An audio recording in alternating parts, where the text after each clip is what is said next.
glasses? Okay. So, in all of this, the Lord's making us, we are a wellspring, but we're also a house of prayer. They're synonymous. So we've been talking about becoming a house of prayer. When we started down this road of prayer and understanding prayer, and really the main type of prayer that we've gotten into, we're going to get into or the essence of what we're wanting from our core, and pros means forward or upward, but it also means to exchange. So we've talked about how the most common definition for prayer is a divine exchange of who we are with who He is. That's what the Apostle Paul says we're to pray without ceasing. That's what Jesus says in Matthew 18. He wrote these things so that we would always pray and not lose heart. What he talks about is a divine exchange that is to be a continual part of the life of the believer. Does that make sense? That's the world is. Could that possibly mean in the Old Testament? It's almost as if the Old Testament points to a central figure of the New Testament. Before the prayer could take place, the lampstand had to be lit because they had to see what they were doing. The lampstand was symbolic of the Holy Spirit. Listen, guys, I'm convinced that one of the reasons, not one of the reasons, convinced that the most important, in fact, I dare say, you don't really pray unless you're led by the Spirit. Does that make sense what I'm saying? It's coming into agreement. Listen, this concept of divine exchange, it's a coming into agreement. And it seems like I'm hammering this a lot, but it's because it's vital. We live our life coming into agreement with heaven. And prayer is not us changing God. It's God bringing us into alignment with heaven. E. Stanley Jones said he used this analogy. He said if you're in a boat and you throw to shore and you have an anchor and you're pulling yourself, you don't pull the shore to you, you pull the boat to the shore.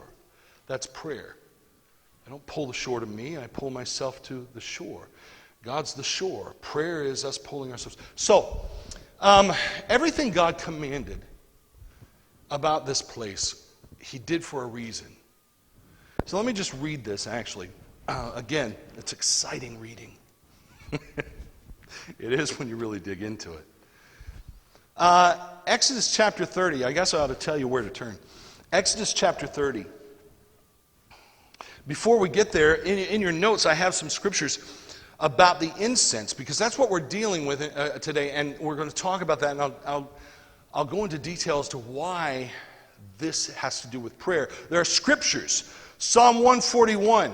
Psalm 141, verse 2, let my prayer be set as incense before you, and the lifting of my hands as the evening sacrifice. Man, there's some things I want to preach there. I could spend the day on that passage alone, but prayer is compared to incense. The lifting of my hands as the evening sacrifice, this is just kind of a side note. This is not what I'm preaching upon, but listen, people can raise their hands and just be raising their hands. But guys, when you raise your hands deliberately as an act of worship, this word, the lifting up of my hands, that word, the lifting up in the Hebrew, can also be translated to light a signal fire. Now, whoa, wait a minute. Let that Selah for a minute. Let the lighting up of the signal fire of my hands be as the evening sacrifice. The lifting. So listen, I know some of you it's a stretch to raise your hands, but in worship, there are scriptures all throughout, commands where we were commanded to raise our hands in worship. Wonder why that is? I don't know. You say, well, it's just physical. What about people who don't have any hands? Well, I don't know. Let God deal with that issue, but you're not that person. Right? I mean, really. We say, well, that's just not me. You have to understand, these commands of worship have nothing to do with personality type. Does that make sense what I'm saying?